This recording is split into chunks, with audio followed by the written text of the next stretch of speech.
জীবনের সবটুকু চাওয়া পাওয়ার বিসর্জন দিলাম আজ। আমার জীবনের সবটুকু সুখের বিনিময়ে আমার আপনজনদের আত্ম অহংকারের তৃপ্তি হয়েছে। আমি কি হারিয়েছি, কি হারালাম, নাই বা জানলো তারা। জানার প্রয়োজনই বা কি আছে? একজন মানুষ তার জীবন চাহিদার প্রয়োজনে শুধু একজন মানুষকেই ভালোবাসতে পারে। আমার জীবনেও এর ব্যতিক্রম নাই। তাকে কখনো ভুলে যেতে পারবো না। আমি জানি তার কাছে কতটা ক্ষমার অযোগ্য আমি। একজন মানুষের শরীর থেকে খুব ছোট্ট হলেও যদি একটি অঙ্গের হানি হয়, শুধু সেই বুঝতে পারে এর নিষ্ঠুর পরিণতি। আমার জন্ম অস্বাভাবিক, চালচিত্র অস্বাভাবিক, কর্ম স্বাভাবিক নয়। আমার সব অস্বাভাবিকতার কারণে অনেক কষ্ট পেয়েছে আমার আপনজনেরা। তার তুলনায় আমার ভালোবাসা কিংবা আমার সেই ভালোবাসার মানুষটি হয়তো খুবই ঠুনকো।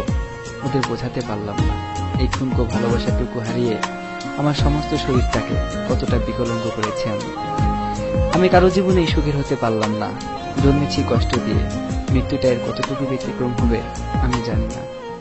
সুখ আমার জন্য নয়, আমি সুখের জন্য নই। তাই চেষ্টা করছি যতটা সম্ভব নিজের কাছ থেকে নিজেকে